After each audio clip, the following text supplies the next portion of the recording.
Welcome back to In with Denoux.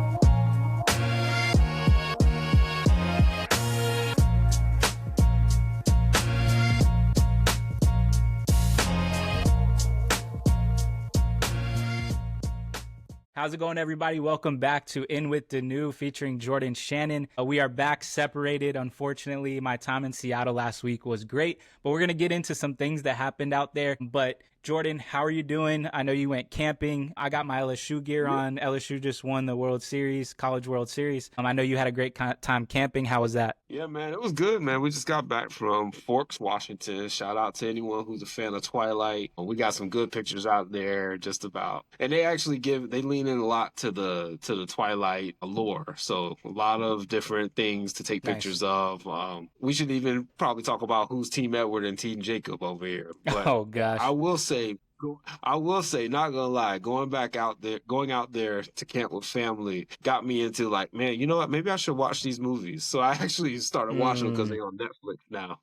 Got you. But the camping trip was dope, man. We got to go to Rialto Beach, and it was right on the Pacific Ocean. So that was really cool, just to take my son out, my wife out, and just Nice. enjoy the area. The nights were mixed. Like, it was fun setting up campfires. It was not Yeah, fun when it started raining, but I can that's imagine. part of camping, That's part of Yeah, camping. That's it. And the sleep was, it was mid. yeah, As yeah, I was gonna say, as the kids would say, it was mid. It was just, it's camping. You sleep. yeah. You'd be happy if you were able to sleep an hour, let alone 8 or anything of that nature. I hear you. So it was dope, man. It was a dope family trip and filled with just some cool memories. That's what's up, man. Yeah, camping, it's like, we grew up in Florida, so it's either boiling hot and not fun at all, or it's raining and cold, or it's always uncomfortable, right? No matter what. So, I'm not a big camper, Wetting. but, you know, maybe I'll get into it one day. Who knows? But so we just wanted to jump in. Today is definitely gonna be a heavier topic. And before we get started, I just want to say, if you're engaging on YouTube or TikTok or Instagram, we just want to ask that the comments are respectful, because we're sure this will probably generate some comments one way or another. And we are just gonna kind of be open and honest and try to do our best. We are not experts on politics or anything like that, but the things we're jumping into today are definitely controversial, and we're still forming our opinions, how we feel, what we think about everything going on. But because we started off this podcast saying we wanted to be real, we wanted to be vulnerable, we felt like we couldn't shy away from the things that are going on in the world right now. And we want to be real and vulnerable with our own lives and our own feelings, but also there's just some things that happen in the world that you can't ignore, right? And so whether you're on one side or the other, we just want to have a discussion of how we're thinking, how we're feeling, and we'd love to hear how y'all are thinking and feeling too. We just ask that everyone be respectful in the comments to each other. If you want to come and attack us, like, that's okay. We can handle it. We can take it. But we just definitely don't want the comments to be hateful or hurtful towards each other. And whether you're on one side or the other of this conversation, we just want to know what your experience has been, what you're thinking, what you're feeling, but in a respectful manner if possible. So, last week when I was in Seattle visiting Jordan, on the Saturday, we took the train. So earlier in the week when I got there, Emily, Jordan's wife, and Jordan were telling me, we're going to take the light rail on Saturday because there's a lot of protests going on. And Seattle is very much heavy into rallies and things like that when the time comes for it. So I just was not prepared for what it ended up being, And so we went downtown, we took the light rail downtown, and we had brunch at this spot, and it was right next to where the rally started for all the protests that happened last weekend. And so we got to see, it was like 70,000 people in Seattle, and they, marched down the streets in downtown. And it was just very moving to see. Whether you agree or disagree or whatever, it was just, I was grateful that for the most part it seemed like the protests were peaceful from what I read, from what I saw, with the exception of a few places, which I was really grateful for, that there wasn't a lot of injuries or deaths or things like that, which I think no matter what side you're on, you never want to see deaths or looting or anything like that. So I was grateful to see that it seems like for the most part, it was peaceful. So I just want to toss it to Jordan, and I'll let him kind of get started with the conversation. He's a little bit more tuned in, living out there, but also just in the political climate. So I'm going to let him start off the conversation, and then we're just going to go and see where it goes. And again, we'd love to hear what our audience thinks about this as well. Appreciate you, fam. Yeah, so we were in a Cap Hill neighborhood, which is a very active neighborhood that's really good for just like carrying out just their advocating against systems and systems of oppression specifically. And so the restaurant we went to was the Oddfellows Cafe, very well known cafe in the area. We actually went to it because we found out that it was the inspiration from the cafe in a show that we like. Yes. And so we was there, but I also had a feeling that Cap Hill was going to be a pretty big site for the protest, just because I know of the history, and I live out here, and I actually work in Capitol Hill. Mm-hmm. And so when people started gathering together, it was really, really beautiful to see, like, just the signs come out, people really together in solidarity for the No Kings protest, right? Protesting the Trump administrations and the ICE mobilization against immigrants, right? Mm-hmm. Like there was a lot of activism against that.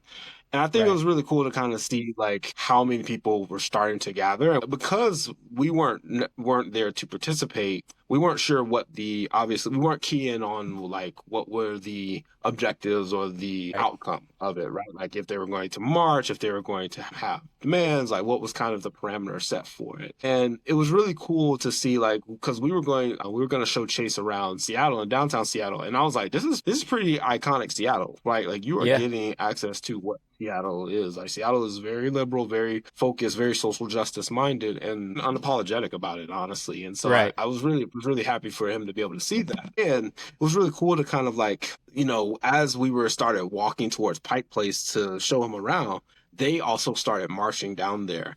Yeah. And just seeing just the mobilization of just thousands of people towards Pike Place was really inspiring, at least for me. Like, I felt like Chase saw it too, because you're even seeing people as we're walking back up Pike, in their cars honking. And shouting out, right? Like, they may not be marching, but they honking. And so like it was just so inspiring. And it actually got me reminded of like the protests that were happening in 2020 with the murder of George Floyd, right? Like it was really cool to kind of witness just how many people like just gather together like in community to really protest against whether it's a judicial system, whether it's executive administrative system, but it's just there was something that we could recognize that something's going on, something's wrong here. And I think that that's always been inspiring for me, but I also recognize, like, in my full transparency, I guess I've been ashamed to not have participated in those things. So like, for example, back in 2020 when George Floyd was killed, everywhere was mobilizing. People were mobilizing to march just about anywhere. There's almost really no place you couldn't go unless you're a pretty deep red place like that you couldn't find someone protesting. And in Syracuse, where I was at the time, there were folks marching from downtown Syracuse to where my house was. I'll never forget. It was actually like a block away. We could actually see them from our apartment complex, and you know they were marching. It was peaceful. It was great. It was really inspiring. And I remember looking at it and thinking, like, man, I should be out there. And Emily looks up at me and said, "Let's go." Right. And I remember in that same moment almost feeling like paralyzed, like a freeze of like, no, I shouldn't. Right. Like holding myself back. And I look back on that and think like, man, I wish I hadn't did that. I wish I actually had stepped out and went about doing that. And so I can sometimes carry this sense of like guilt or things when it's like, and I think it's this aspect of like some form of disconnect I feel like within, and maybe it's like this lack of conviction thing, or maybe it's just like thinking about like the multiple responsibilities that come more like, you know, with family. Like I felt there was a lot of things. So like, for example, with Syracuse, I knew from the night before that not only was the police mobilized against the protesters, but it turned violent. Like Yeah. like people getting beaten up, people getting arrested, and so I think I had that in the back of my mind that connected me. I was Sure. like, and I also recognized that in Syracuse, the majority of people protesting were Black and brown folks. Right. And so that was something to keep in mind within that. Whereas fast forward to this one in Seattle, at least, because we could talk about like LA. LA is very similar to, I think, more of what happened in Syracuse than it did to what happened here. But here in Seattle, most of the people that were protesting were white folks, right? And Yeah. it was not, police was not mobilized nearly as much. Like I saw police, I did see, actually passed a bunch of police like with their bikes, but they were not like agitating the crowd or They going were up like on the against the opposite crowd. And in block. fact, Yeah. opposite block, right? They Yeah. were just there just to like, if things got unruly, which they didn't, but it's just kind of like, like it was a very different, I guess, like reaction that I was anticipating, right? And so like when I was in Syracuse, like I think I had that fear, and then I think that fear has always stuck with me, even though despite the fact that I myself have never been harmed in those circumstances, right? Right. And I think that that's a, this is not to say like your like based on like your values, right? Like if you are able to engage in those things and protest, I think you should, right? Um I think by all means mobilize and go out there. I think I guess I struggled internally with like, man, I felt like I should be out there. Like even when you were in town and they were marching, I was like, yeah, I should totally be out there with them. But I also wanted to show you around, right? Like and in many ways, I felt like I could have given you an authentic Seattle version of just like, hey, let's continue to march alongside them for this. Yeah. But I think there's sometimes that I guess that disconnect I feel when it comes to I guess physical activism, because digital activism is easy. In my mind, I'm like, donate some money to the cause or talking about this on social media is easy. But actually being out there and doing the work, I feel like takes some. And I'm pretty sure mobilizers would even critique me for saying that was activism. But it's just like, but I'm just wanting to name the fact that sometimes these events can be hard for us to really engage in or to recognize, even though those are values that we may share, right? Like, right. And there could be myriad reasons why we choose or choose not to engage in protests. Like, for example, I heard from many folks that when it comes to Black folks being involved in these organizations or in mobilizing, there's some real fear about like the police being weaponized against them. Right. Which is totally a valid feeling. But I don't want that to be used as a reason to not mobilize. You know, so I think everybody has to battle with that sense of like fear of safety or security in the battle for standing up for what you believe in. I just think you do, right? Like I think at the end of the day, if it's a real core value, you'll ultimately stand for it. And I think for myself, like with last weekend and coming back to 2020, these are just ways that I'm growing in it. Like my hope is to eventually find myself out there in the streets with folks, just like mobilizing that way, and even taking my son to it, to be honest, right? Like, especially when it comes to issues of human rights, because the truth is like we, at least from our stances, is like what happened last Saturday was an example of we need to be standing up for those who are most vulnerable, which are immigrants, right, and asylum seekers. Because if they don't get access to due process or legal proceedings for being alleged criminals, then frankly none of us can. Like we could all be searched or deported or accused of a crime, and that just be enough. Now, the likelihood of all that happening to many of us differs differently based on different characteristics, whether it be race, whether it be gender, whether it be religious identity, right? But and that also reflects privilege and all of these things. But I think it's very important for us to mobilize, especially in this time.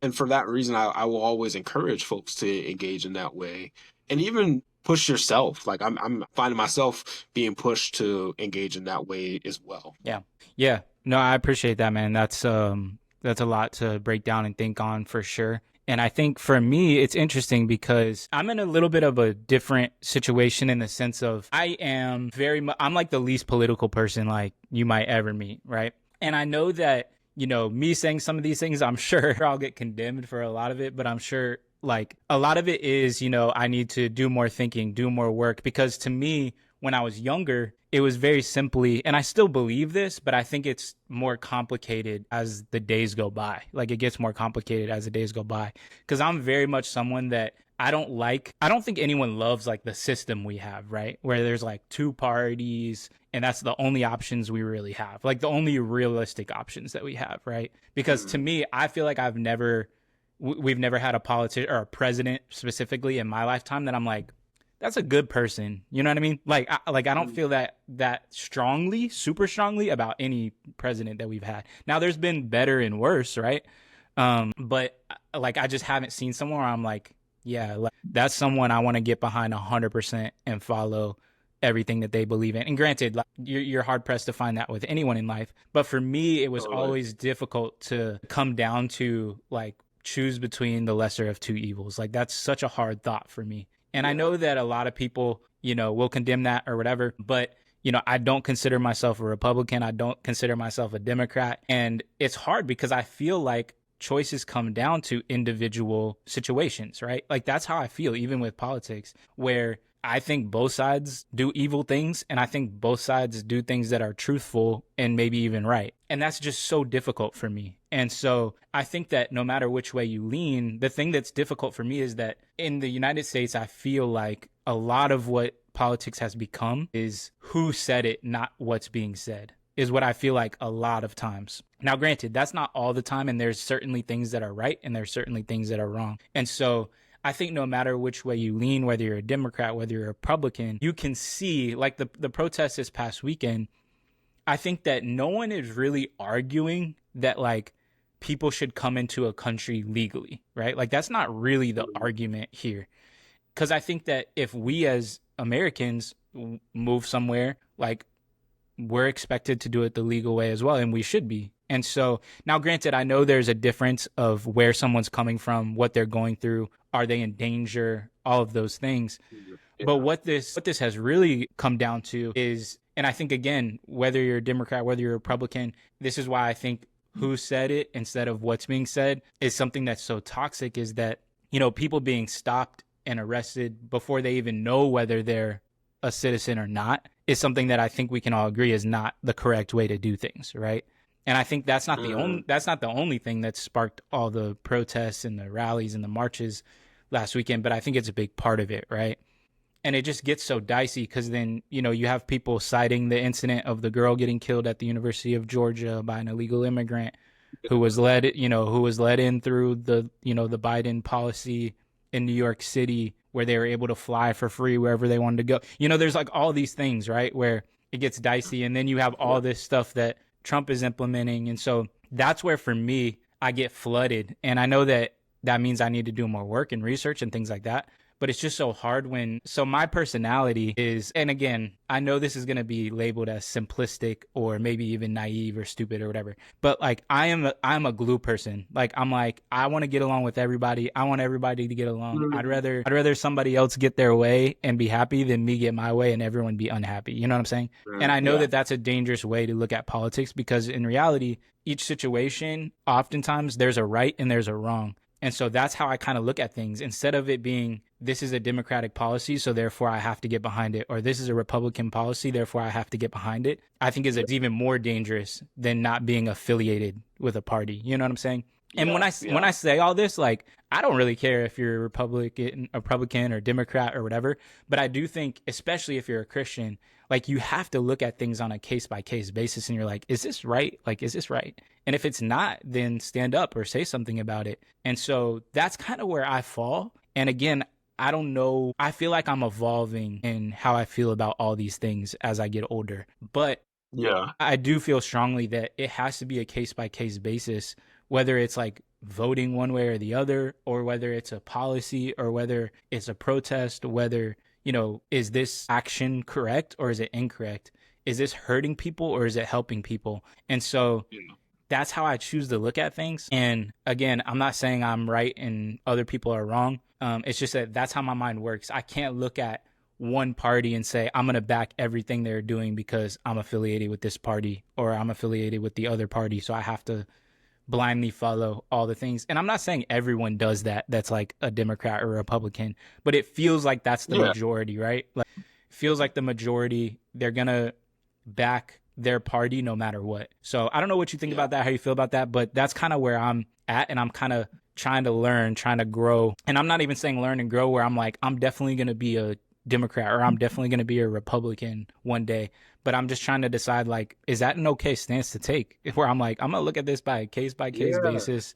You know what I mean? So I don't know if that makes sense. Yeah, no, it does. And something I'm thinking about is it's not so much, I mean, I don't even know if it's the majority feel this way of like, I'm gonna vote blue no matter what or vote red Right. no matter what. I mean, some do feel that way, but I think the ones we hear, I think the most vocal are like that. I think the most Yeah. people, the most that we see in the media or the one that we see talking at the loud one Sure. are probably like that we That's see true. like expressing their view, right? Because I do think more people are like in this way of like being more purple. I think Yeah. even in a Yeah. way like most states kind of look that way as well. And Yeah. it's hard. It's hard because neither party is going to do things that unfortunately can get all folks on the same page. Right. So Right. let's take this past election, right, with Donald Trump and Kamala Harris, right? Like a big thing that's like a lot I recognize like with there was a lot of folks that I'm friends with that voted third party. Hmm. Specifically around a particular issue, and it was specifically around what was happening in Gaza and Palestine.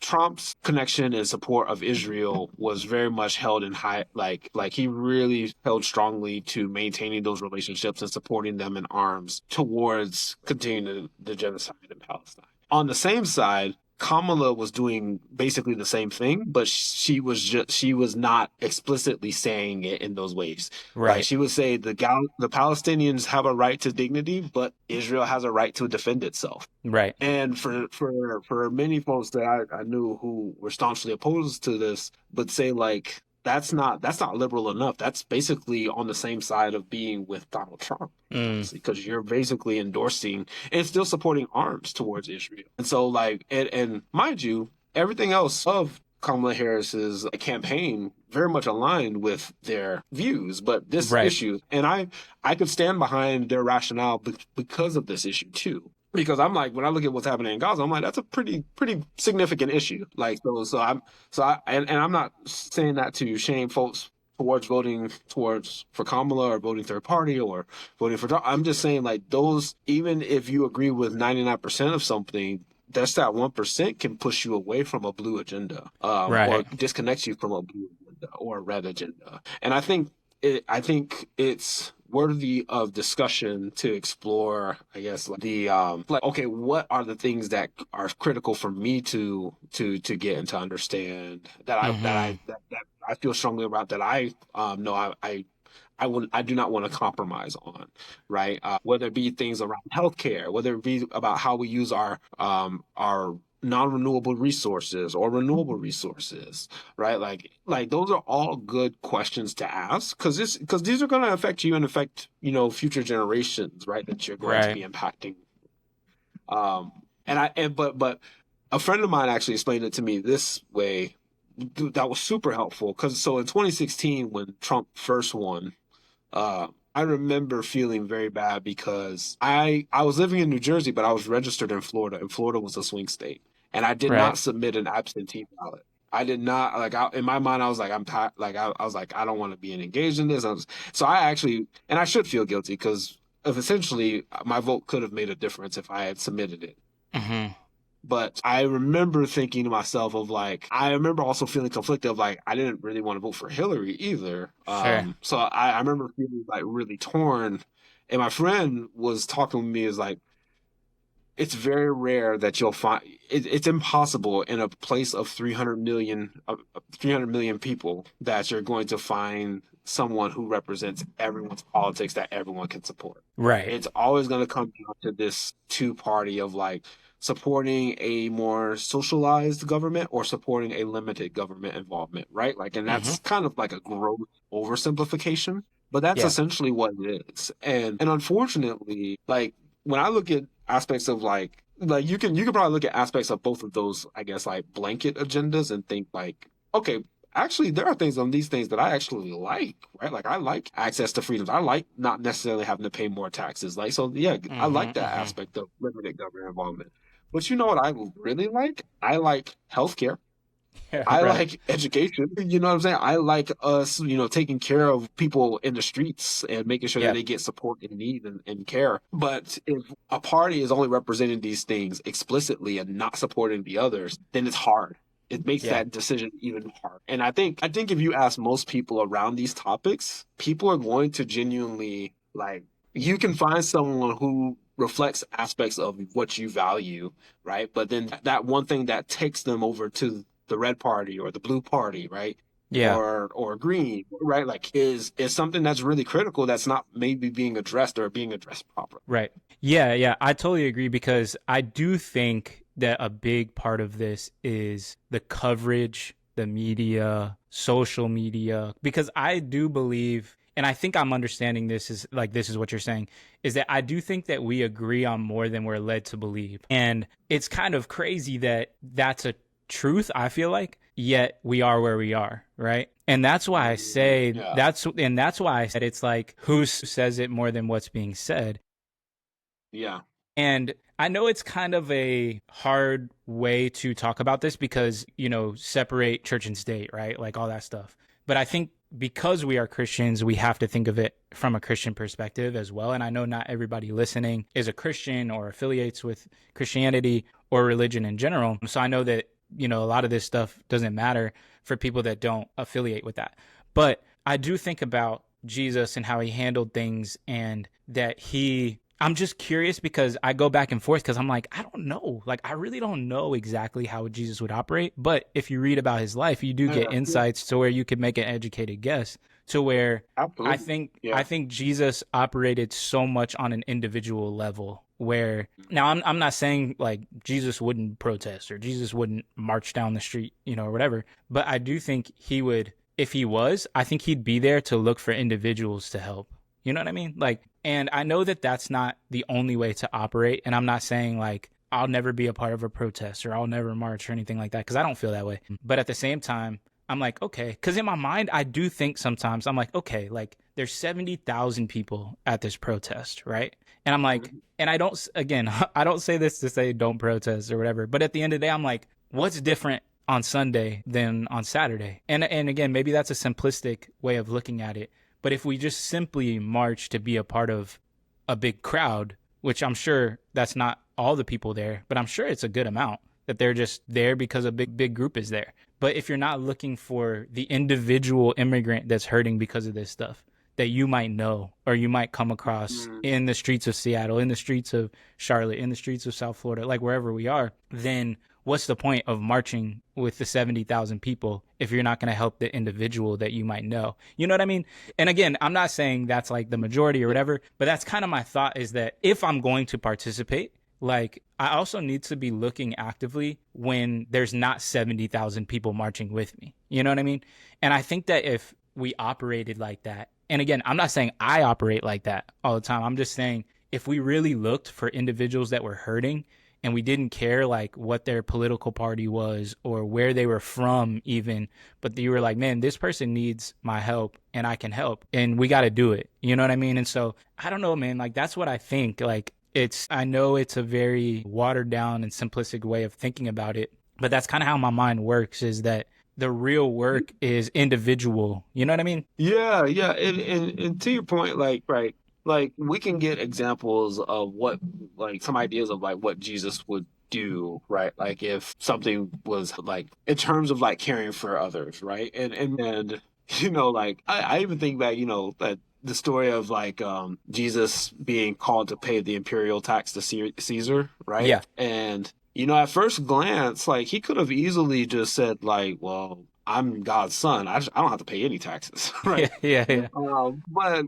he did something even more powerful in that, like he was able to, call to Peter to like say like, hey, listen, like, just so that we don't upset the governor, go fish, find this, open the mouth of that fish, and then go pay the temple tax for both of us, right? Right. Like he knew, even though he actually made a statement in that section that was pretty telling of like being opposed to the government at the time, right? Hmm. Like I believe that wasn't that the same one of like, is it lawful? No, no, that was a different one. Different one. I'm thinking of the lawful, the imperial tax, but the other one I'm thinking of was specifically around like who are exempt? Are the masters or are the children of the is that Exactly. um the ones who the masters collect the debt from? Then the children are Right. exempt, meaning speaking to Israel, speaking to the followers of Christ, Hmm.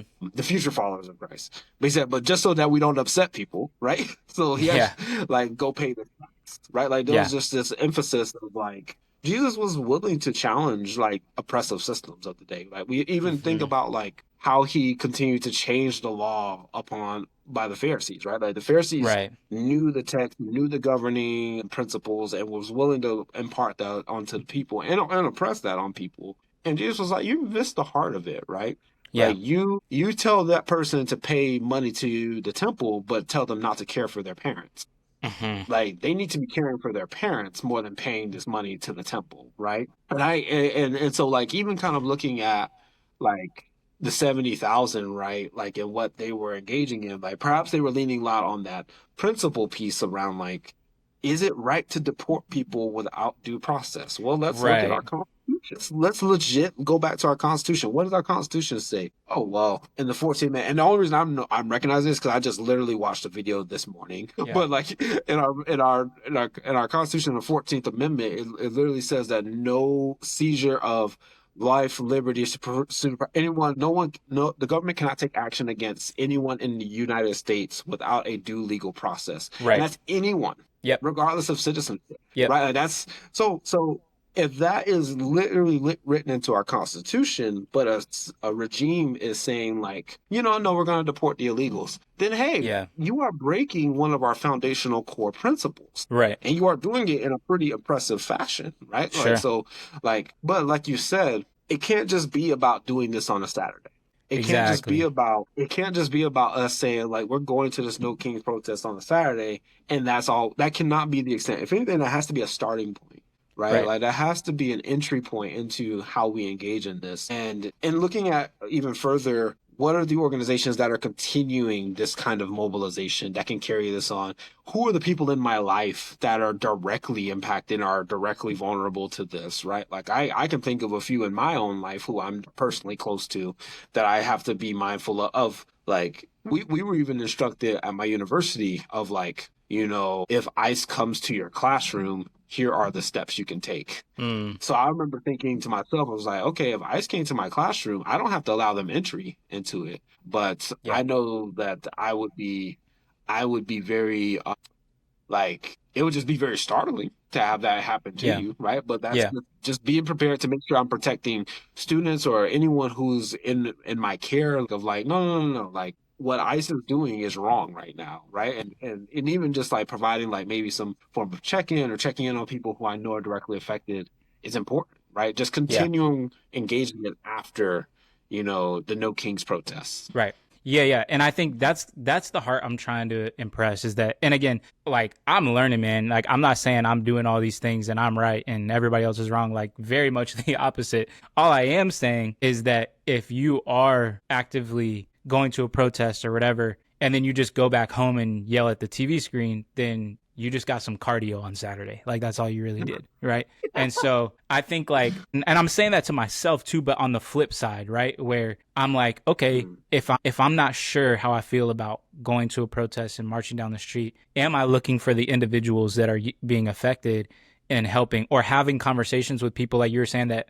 I know might be affected, or family members of theirs might be affected, either directly or psychologically, you know what I mean? Or like fearful of going out. Like, am I going to get stopped? Am I going to get deported? Am I going to get yeah, arrested? That's what I'm saying. And I think that the sad part is, and again, I'm not going to say the majority, because I think to your point, I think that maybe it's not the majority, but I think that there's many people that are going to make their choice yeah, based off of the side that they, are aligned with. And so, to your point, like if you're a professor, which you are, and someone comes in to take a student or take students, it's like, that's not the time to where, if that teacher is or professor is a Republican, to be like, well, I'm a Republican, so I guess I can't help this student. You know what I'm saying? And so I think that's where yeah. I'm like, okay, like it needs to be an individual basis where you're like, no, like this is not right, even though this is the president I voted for, or this is the party I voted for. And so I just hope that we can see that, that we don't become people that are just so tied to a side because of, we've talked in a lot of episodes about pride. And I think that pride is a heavy factor again, where it's like you don't want to be wrong for the person you voted for or the policy you voted for or even just one issue of the person that you voted for or the side that you voted for. And so, I know it's a heavy topic and so many people are being affected. And so I don't want to talk about it flippantly at all because that's not my goal or my point. But I do think we have to look internally and individually on like, okay, what can I do to help people? Regardless of who that is, regardless of what their beliefs are. And I don't just mean in this issue, but this is the one at hand. And even the people that like, something that was really, really cool to see with the protests to me was that it's people standing up for the things that they believe in. And I think that should be able to be done no matter who you are. And I think that's the foundation of this country. So I think even if you agree with everything that's going on or you're unsure and you're kind of on the fence, or if you disagree, it shouldn't be an issue that people are standing up for what they believe in. Now, obviously, there's people doing and saying things that are disrespectful or, unruly or whatever. And you could disagree with that aspect of it and still agree with the principle of what's going on or whatever. But I just thought it was cool to, for the most part, see peaceful protests and people standing up for what they believe in. And I think that no matter who you are, you should be able to do that unless it's something that's blatantly evil or wrong. You know what I mean? I think that can be stood against. But I think for the things that are at hand and the things that we saw last weekend was a cool thing to see people standing up for what they believed in and for the most part doing it in a peaceful manner. And I do think that it's a valid cause in the sense that, again, like I said at the front end of this, is that it's not really an issue of wanting people to come in legally. Like I think we all want people to come in legally no matter where you're from or where you're going. But it's more so of what you said of, the way that it's being done is going against, one of our amendments. And that's something that, the Republican Party is always calling to, is to hold to, the amendments. And one of them is not being held to in the right way. And so I think that's okay to say, whether you're a Democrat, whether you're a Republican, whether you're independent. And so, yeah, there's just a lot going on. I don't know if you have any more to add to that, but I just thought it's an important thing to talk about. And it's something that, if we're going to talk about being bold and talking about race, talking about politics, I just figured we couldn't skirt by what's going on, even though I don't feel very confident and equipped to speak on it, but I just try to add my 2 cents and hopefully it makes sense. So I don't know if you have some closing thoughts on that. But man, yeah, you got stuff to offer, and just in terms of like, I think more people need to come into conversations like this one, but in future, like with just the heart of one good faith, right? Yeah. There's not a lot of good faith conversations that happen, Right. On these topics, and I also just wanted to echo something that you said of like, us, whether you can not everyone's going to be able to mobilize like physically, Right. like some people just life circumstances, like health circumstances. So I just Yep. want to make sure I echo that doesn't, just because you aren't able to mobilize in those ways, doesn't mean you can't engage or give, right? Like, so it's like maybe it's donating your money, or maybe it Mm-hmm. is like providing some form of civil service to an organization that is actively doing work, or just or financially supporting some volunteers, right? But there's always ways to engage in this type of work if you find yourself aligning with that cause, right? Mm-hmm. I think I need to hear that oftentimes, and I need to say that because sometimes I can feel like I'm not doing enough, when in actuality there are things I'm doing and engaging in terms of not only my own learning, but even just with my own, like with my work within the community, through teaching, also through volunteering, and also through like I'm involved in multiple organizations like at our state level here in Washington, where we're actively trying to make sure that we are informing the public on these topics. And sometimes Right. I can discredit those things because I'm like feeling like all I gotta do is just reach out to someone, see, hey, are you available? And then they Yeah. provide this type of service.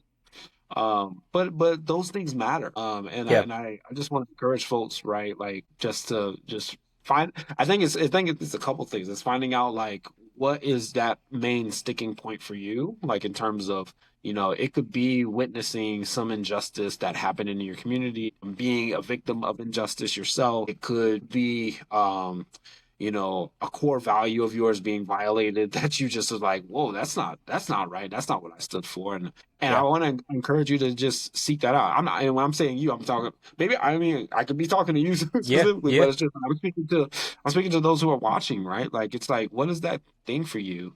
And don't be afraid to not compromise on, right? Yeah. Like, I think, and then, and if you're wrong on it, people let that information, let that challenge, that education inform you. Don't.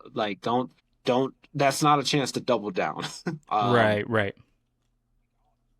This might be a closer. I know this is going to be interesting, but speaking of our Constitution, University of Florida, and this is not like a secret because it's like published in a newspaper article. Mm-hmm. But their College of Law just awarded a student's paper got awarded like the highest academic honor in the College of Law. You want to know what that paper was about, bro? That paper was about, how the rights in the Constitution were only meant for white people. Yeah. Legit was awarded the highest honor in the College of Ed. And then the student ended up like being disciplined for posting anti-Semitic beliefs. Wow. And I was just like, wow, like what a horrible example of really going after what you believe in. Because So, okay, can I ask a question? Yeah. So they were Yeah, writing, yeah. they were saying rightfully so it was meant for only white people? Rightfully so. Oh, okay. They were saying rightfully so it was went from, yeah, exactly. Wow. They were not saying it in a way of they were looking back in history and saying like contextually this is what it was meant for and this is what the founding fathers meant for. They were saying like, no. This is what was meant for, and I'm an originalist, and we should be aiming to live out the Constitution in its original form. Okay, meaning that Black and brown folks need to be stripped of their constitutional rights, like it's stuff like that. And that paper got awarded on the basis of free speech. Wow. And I'm like, no, like comes a time where exactly right, like that's crazy, like. Those types of beliefs, like that, we're not going to encourage you to go after and fulfill those beliefs. You need to allow yourself to be challenged on that vision and those types of thinking, because obviously that does not lead to a humane, pluralistic society that we are trying to have, right? Right. Yeah. But it's just, it's allowing yourself to, and in that case of UF, I'm not surprised that UF did that because they've been embracing fascism for so long. Sure. But I'm also saying that as a way of like, not all beliefs need to be, what's it called? Not all, I guess, values or principles that people believe so strongly need to be held on to in that way. Like, you need to have them challenged. Those need to be challenged, and it's actually a good thing to have them challenged. Yeah. I'm glad I asked that question because I assumed when you said that they were saying that. Because at first I was like, yeah, that's true. They were written for white people. And I thought they were saying that as a basis as why maybe they shouldn't be held to as much as they are. But that's not the way that it went. So I'm glad I asked that question.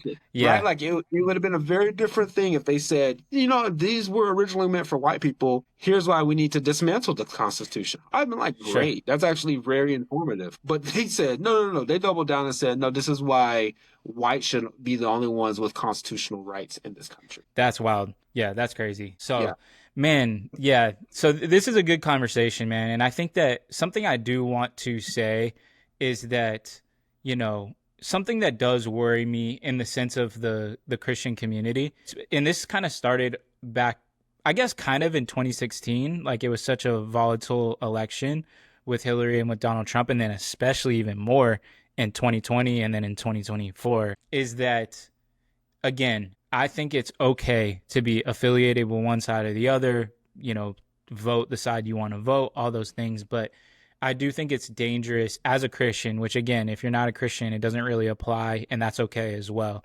But to look at someone and say, man, because they're a Democrat or because they're a Republican, then I can't hear them. I can't, share my faith with them. I can't, this, that, or the other. And I think that that's dangerous. I think it's really dangerous. Exactly. Because we see time and time again examples through the Bible. And I know the most obvious one is like Saul to Paul, right? Where he's killing Christians and God didn't see that as a, obstacle to not save him. You know what I mean? Right. And I think that's an extreme example, obviously. But I even think the other thing I think too is that for instance, I'm kind of speaking for myself because I'm here, having this conversation, and I'm not the most educated on this subject. I'm not the best example to probably be in this position talking about it. And Jordan's much more capable of having this conversation than I am.